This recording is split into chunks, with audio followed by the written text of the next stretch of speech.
Okay, hi, Day. You have requested that I try to state your position back to me. I think this will be problematic because I think your position's a little bit confused and incoherent.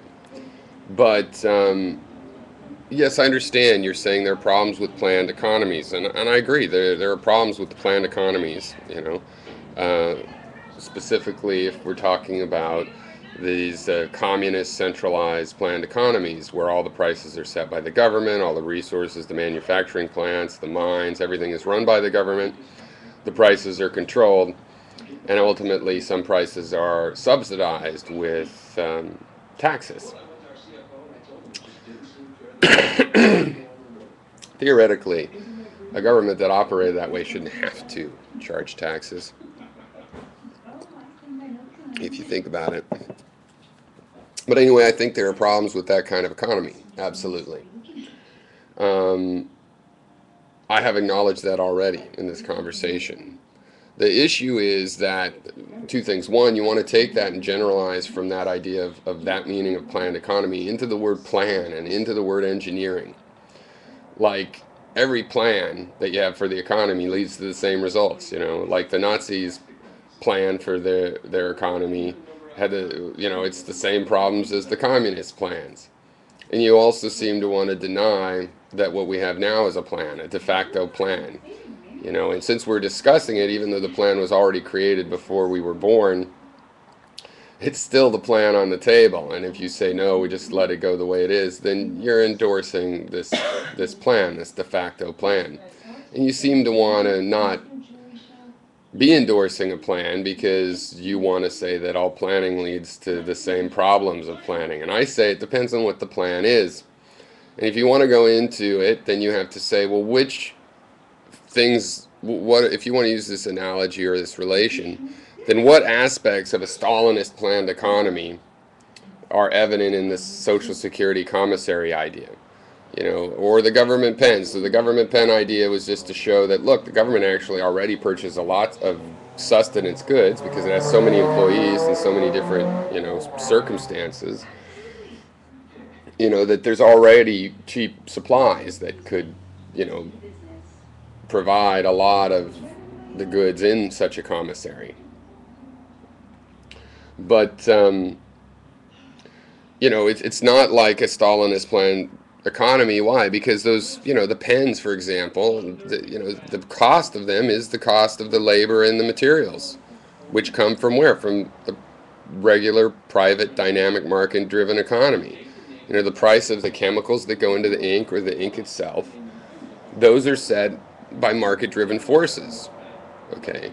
In the kind of planned economy that you're thinking of,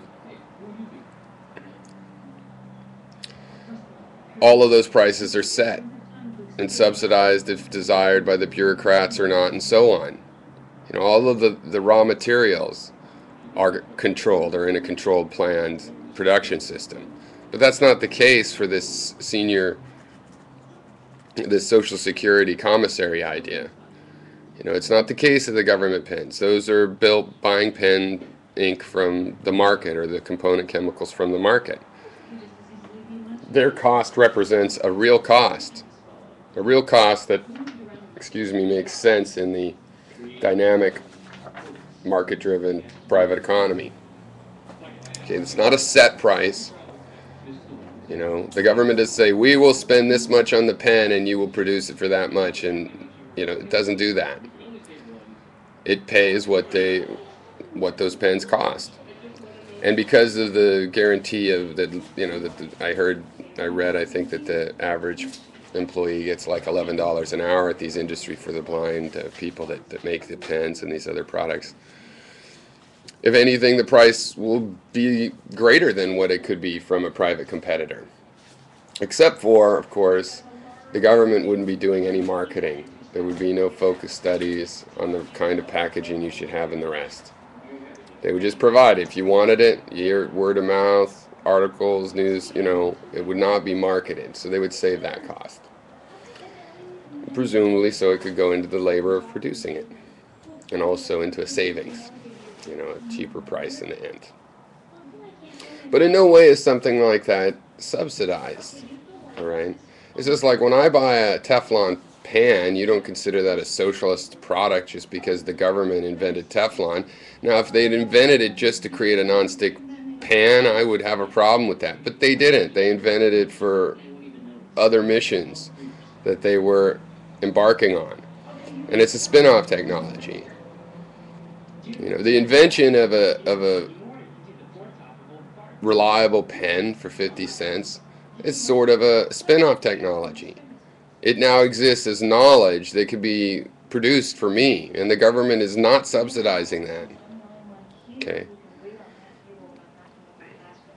It's involved, there's a spin-off, just like, you know, if the government funds research and suddenly there's a cure for some disease, you know, that's manufactured by private entities and, you know, is different from the research. It just applied some research that was government.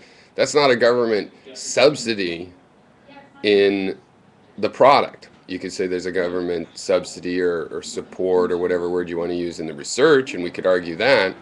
But to say that I'm like wanting a product at a subsidy, or it's like a social economy where all the prices are set, regardless of if the price set is below or above the cost. You know, that's just not accurate.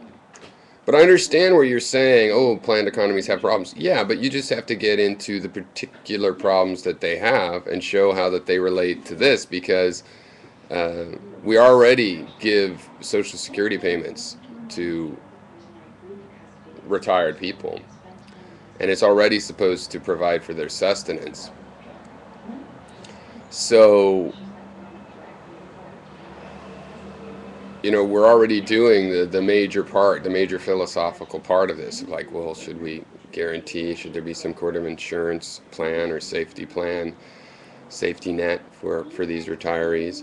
We're already done that. And I'm just saying, well, we have another dynamic if we, you know, provide the goods. They've got a fixed income, give them a, you know, fixed prices. That's separate from me buying the pens where I want to pay the full price. You know, they might have a subsidized price.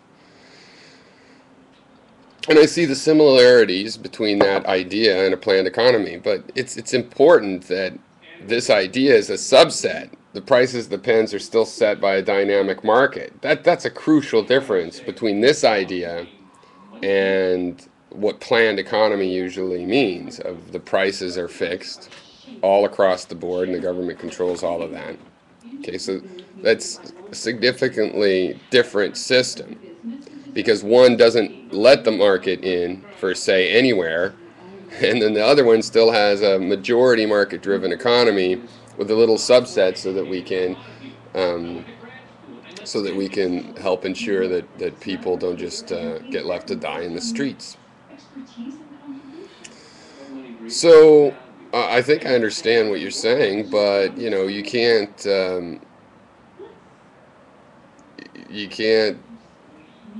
use the ideas this way. You know, just this basic similarity, and then act like it's the same as something that's where there's no market forces, because my system in total is a subset in our system where there are market forces, and I've endorsed that. Okay.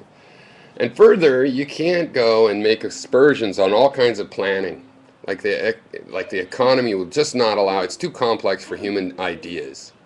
You know, that doesn't make sense. And you have ideas that you want mixed in. So it's truly incoherent.